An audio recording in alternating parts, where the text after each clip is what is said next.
তো মানুষকে এই কথাটা বললে কিছুতেই মানুষের বিশ্বাসের জায়গায় আসছে না যে তৃণমূল আর বিজেপির মধ্যে বোঝাপড়া করে পশ্চিমবাংলার এই ক্ষতি হচ্ছে। এখানে তো এসএসসি প্রত্যেক বছর হতো না? এখানে ভূমি সংস্কার, এখানে পঞ্চায়েতের ব্যবস্থা, সরকারের ভূমিকা, গ্রামীণ যে বাজার তৈরি হয়েছিল গোটা ভারতবর্ষের সব থেকে বড় বাজার এটা, বাংলার কৃষ্টি সংস্কৃতি গোটা দেশকে কুর্নিশ করবার মতো হাইতে গিয়েছিল। কৃষিতে আমরা বহু ক্ষেত্রে প্রথম ছিলাম। এখানে পরিকল্পিতভাবে ইন্ডাস্ট্রি তৈরি করবার জায়গা যাচ্ছিলাম। আমাদের ছেলে মেয়েদের যে মেধা আছে, পাঠ্যক্রমের পরিবর্তন, উন্নত পাঠ্যক্রম আনা, এগুলো কি এই সিস্টেমের মধ্যে দাঁড়িয়ে করা যায় না? সরকারের মানসিকতার পরিবর্তন ঘটাতে পারলে, এরা পারবে না, এই কারণে বামপন্থীদের দরকার। বামপন্থীরা যাতে না আসতে পারে তার জন্য টিএমসি বিজেপির এই বোঝাপড়া। 3 মাসের বেশি সময় ধরে মানুষ রাস্তায় থেকেছেন আরজি করের ব্যাপারে তিলোত্তমার খুনি ধর্ষকদের শাস্তির দাবিতে। মোহন ভাগবত এসেছিলেন, এসে বলে গিয়েছিলেন তখন বাংলার এই মুড দেখবার পরেও তার কথা ছিল হচ্ছে সরকার যেটা করবে, রাজ্যের সরকার, আমরা তাকেই সমর্থন করব। আচ্ছা, আন্দোলনের মেজাজ কি ছিল? তৃণমূল বিরোধী আন্দোলন।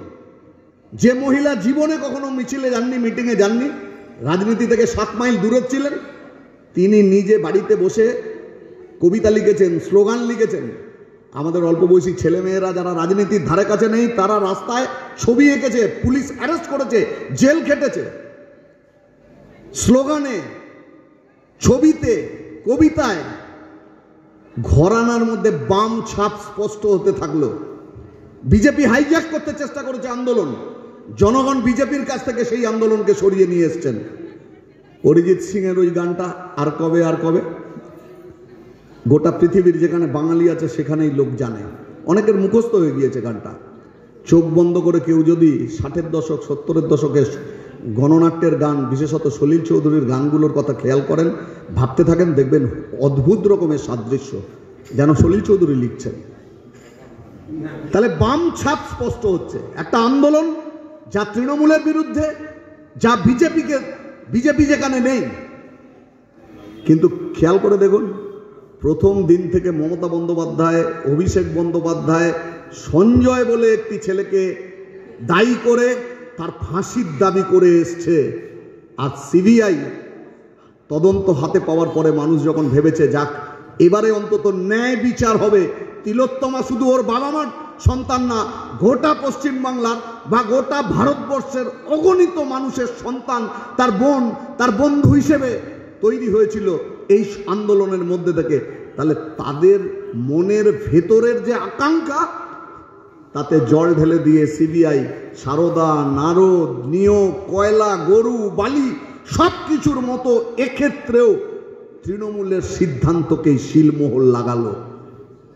তাহলে টিএমসি আর বিজেপি মধ্যেকার সম্পর্ক এই, মানুষ যদি তৃণমূলকে ছেড়ে দেয়, তৃণমূল যদি শেষ হয়, তাহলে বিজেপির অস্তিত্ব এই বাজারে থাকবে না, বাংলায় থাকবে না। তার ফলে বিজেপি তার নিজের অস্তিত্বের জন্য, বিরোধী দলের মর্যাদার জন্য তৃণমূলকে তাকে রাখতে হবে।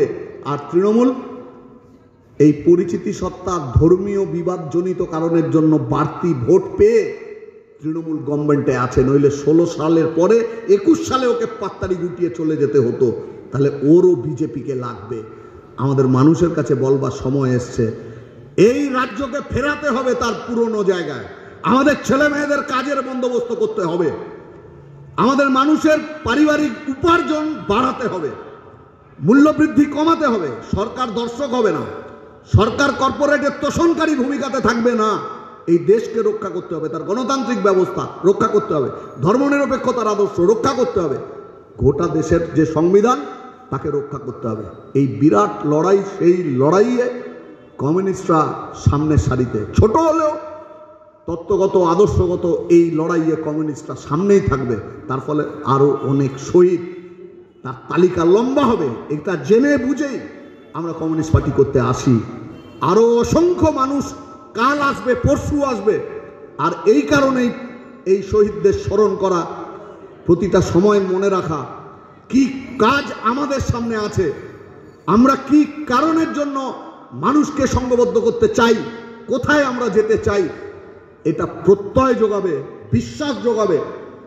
আমরা আশা করব এই শহীদদের স্মরণের মধ্য দিয়ে আমরা নিজেদের মনের মধ্যে সেই শপথ নেব যে এই যে অসহায় অবস্থার মধ্যে, যে কষ্ট যন্ত্রণার মধ্যে মানুষকে জীবন কাটাতে হচ্ছে, এর পরিবর্তন ঘটানোর জন্য আমি, আপনি, আমরা সকলে মিলে কমিউনিস্ট পার্টির ঝান্ডা হাতে নিয়ে বিপুল অংশের মানুষকে তাতে সমবেত করতে পারবো।